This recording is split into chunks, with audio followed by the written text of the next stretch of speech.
Le ballon ici que j'ai déposé dans ton ventre, quelle que soit la force du gardien, toi tu vas marquer. Oh! Mais ce qu'il avait oublié, Papa Blaise, c'est que le camp adverse aussi s'était préparé. Il s'était préparé. Et le temps passé, sont arrivés vers 13h30, la pluie a commencé. Une forte pluie. 13h30, 13h40, 13h50, 14h, 14h30, 14h50, 16h, 16h30, 17h, 17h30, 18h, 18h, 19h, avec son ballon dans le ventre. Et le terrain n'était pas couvert, rempli d'eau. Il a passé nuit avec son ballon.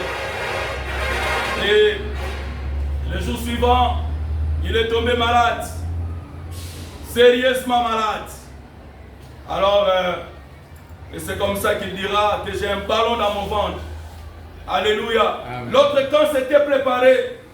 Je ne sais pas moi, toi enfant de Dieu, comment tu te prépares? Tu es comment? Comment tu te prépares?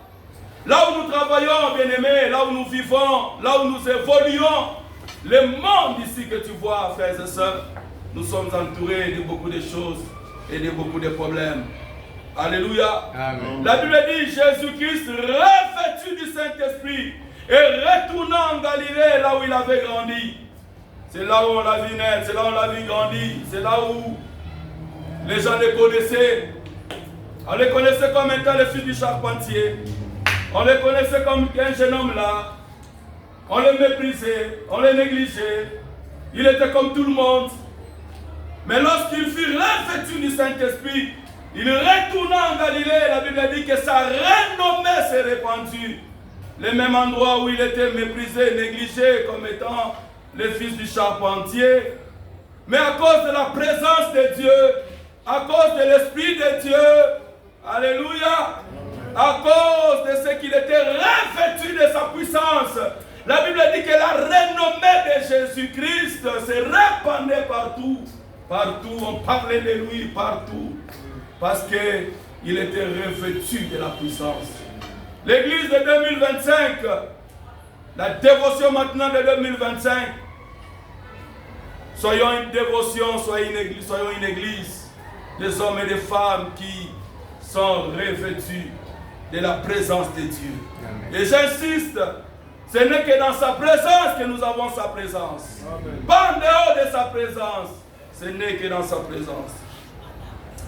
Il y a tellement beaucoup de vérités à dire là-dessus. Comment grandir sa présence, la présence de Dieu dans sa vie? Mais je vais parler seulement d'une seule vérité, depuis que nous allons prier. Comment on peut faire grandir la présence de Dieu dans sa vie? Le premier moyen qui amène une personne, une femme ou un homme à grandir la présence de Dieu dans sa vie, c'est l'intimité avec Dieu. L'intimité que nous passons avec Dieu dans sa présence fera ce que cette présence-là puisse grandir. Alléluia. Amen. Quand nous passons du temps, nous passons des moments dans sa présence, cette présence-là va grandir. C'est dans l'intimité que l'homme a avec sa femme et l'intimité que la femme a avec l'homme qui fait que cette confiance mutuelle grandit. Tu ne peux pas développer la relation, tu ne peux pas développer, bien-aimé, une dimension de relation si tu ne passes pas du temps avec la personne. Non, c'est impossible. Plus tu passes du temps avec la personne, plus l'homme passe du temps avec sa femme, la femme avec l'homme, il y aura l'intimité qui va se développer. Alléluia. Amen. Il y aura la communion dans cette communion-là, bien-aimé dans le Seigneur, va grandir. Notre intimité avec Dieu fera ce que la présence de Dieu, bien-aimé, grandira en toi. Nous voyons l'exemple de Jésus-Christ. La Bible dit que Christ, chaque matin, il était toujours dans la présence de son Père. Lorsqu'il commençait la journée, il devait parler avec son Père. Il devait être là, Jésus-Christ. Je dis, ce n'est pas n'importe qui, je parle de Jésus. Amen. Je parle bien de Jésus. Amen. Tout ce qu'il pouvait faire avant de commencer la journée, il était dans la présence de son Père. Il était là dans la relation, il était là dans l'intimité. Et lorsqu'il sortait pour faire le travail, pour faire l'œuvre, bien-aimé, c'était des choses extraordinaires qui se passaient dans sa vie. Amen. Le problème de l'église d'aujourd'hui, c'est que nous sommes une église où des personnes ou des chrétiens, nous passons du temps seulement dans les collectifs. Nous cherchons la face de Dieu seulement quand on est ensemble. Mais il n'y a pas une intimité personnelle avec Dieu. L'intimité personnelle, toi seul avec Dieu, dans la présence de Dieu, tu le cherches, tu le pries. Alléluia. Amen. Pour développer cette présence-là. Non, bien-aimés, nous prions seulement quand nous sommes à l'église, quand nous sommes avec tout le monde. C'est en ce moment-là que nous prions. Ce n'est pas mauvais, c'est une très bonne chose. Alléluia.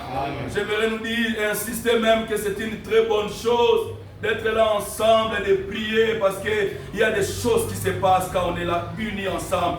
Dieu est là. Alléluia. Amen. Mais si tu veux développer cette présence, cette dimension de la présence de Dieu, bien-aimé, apprends à te retirer dans sa présence. Combien de gens passent du temps seuls?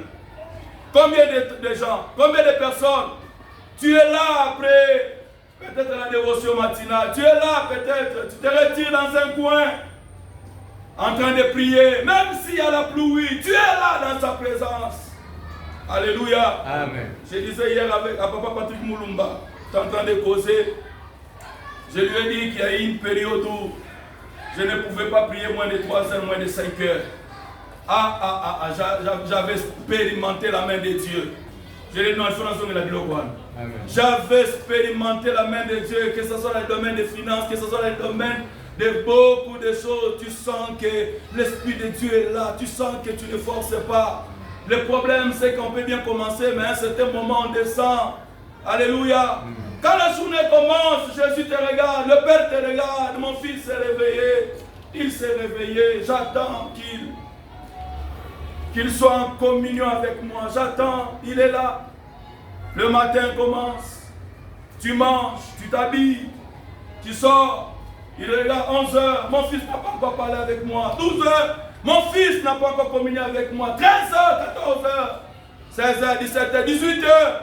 Il est là, il dit jusqu'à présent, je n'ai pas encore parlé avec ma fille. Qu'est-ce qui se passe? Jusqu'à maintenant, je n'ai pas encore parlé avec mon fils. Qu'est-ce qui se passe? Tu reviens du boulot fatigué et tu t'endors. Même la nuit, tu n'as même pas prié. Le jour suivant, la journée commence. Tu te retrouves dans les tourbillons des occupations. Tu es là, 11h, 12h. Et le Père est là, mon fils, qu'est-ce qu'il y a? Qu'est-ce qui se passe? J'ai besoin de toi, j'ai besoin qu'on communie, j'ai besoin qu'on parle. 17h, 18h, ma fille, qu'est-ce qu'il y a? Qu'est-ce qui se passe? 20h, fatigué.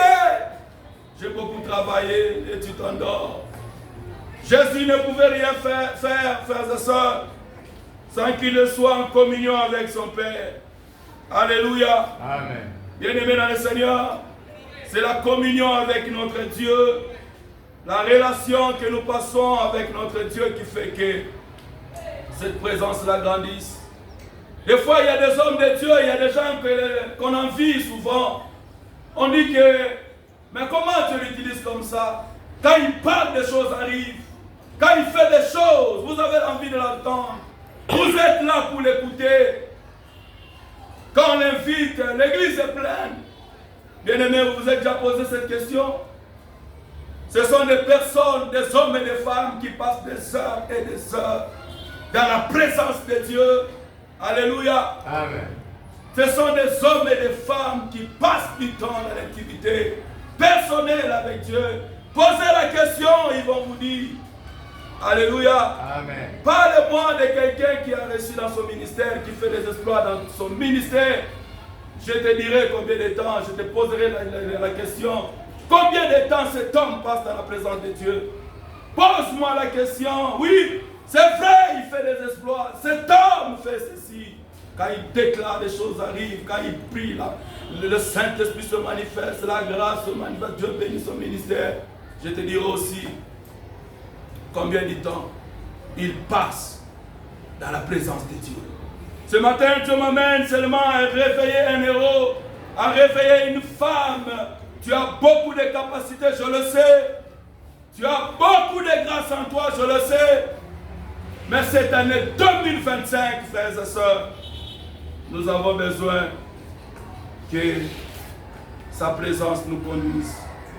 Un auteur a dit, si tu n'es pas avec Dieu en privé, il ne sera pas avec toi aussi dans le public. Si tu veux que Dieu soit avec toi dans le public, commence d'abord à être avec lui dans le privé. Amen. Dans l'intimité personnelle. Toi avec ton Dieu pour que ce Dieu-là soit avec toi. Alléluia. Amen. Beaucoup de gens privilégient d'abord la relation avec leurs femmes, leurs amis, leurs collègues, mais nous négligeons de privilégier la relation avec Dieu. Oui, frères et sœurs, toutes les relations que nous pouvons voir, ça peut se terminer un jour. Alléluia. Amen. Mais la relation qu'on a avec Dieu ira jusqu'au ciel. C'est une relation qui continue, qui va continuer. Alléluia. Amen. Nous avons besoin de cette intimité. Nous avons besoin de la présence de Dieu. Je ne sais pas si vous êtes déjà arrivé. Moi, ça m'arrive souvent. Lorsque je passe du temps, beaucoup de temps dans sa présence et je lis la parole de Dieu. Alléluia. Amen. Tu sens que tu es revêtu. Tu sens quelque chose en toi. Alléluia. Amen. Combien de temps tu passes dans sa présence? Combien de temps tu passes dans sa présence?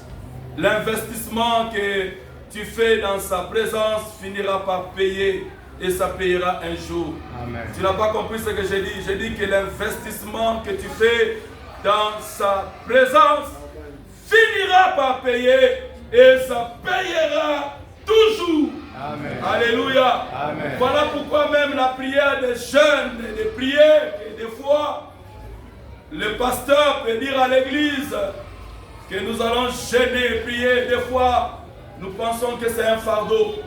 C'est un fardeau. Mais on n'a jamais compris que l'homme de Dieu veut seulement amener le peuple de Dieu dans sa présence. L'homme de Dieu veut seulement amener le peuple de Dieu à être connecté dans l'intimité avec Dieu pour être rempli de sa présence. Alléluia. Amen. N'oublie jamais que l'homme est un être spirituel. Ce que je vois là, c'est seulement l'enveloppe. Le corps n'est qu'une enveloppe. Mais l'homme, en réalité, c'est un être spirituel. Désirons sa présence, cherchons sa présence. Amen. Amen. Nous allons prier, nous allons dire à Dieu, Seigneur, nous avons besoin de toi. Namo na yo Yeshua. Namo na yo. Namo na yo Yeshua. Tenons-nous debout, s'il vous plaît. Oh, namo na yo Yeshua.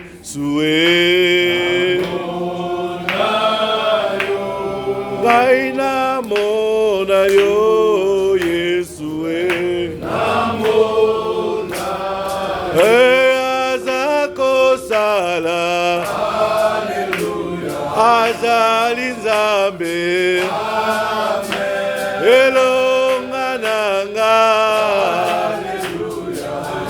Hallelujah. Solo azali Nzambe. Azako sala. Amen. Alléluia. Alléluia. Alléluia. Amen. Oh, l'étoile brillante, c'est Jésus. L'étoile brillante. Oh, le pain de vie, c'est Jésus. Le pain de vie. Oh, la manne cachée, c'est toi, Seigneur. La manne cachée. Oh, le vrai salut, c'est toi, Jésus. Oh, Belela Yakosala. Yazali Zambe.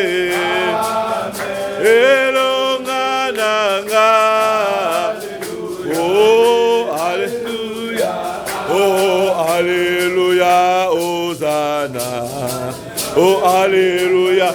Hosanna na Yahweh. Hosanna na Yahweh. Hosanna na Yahweh.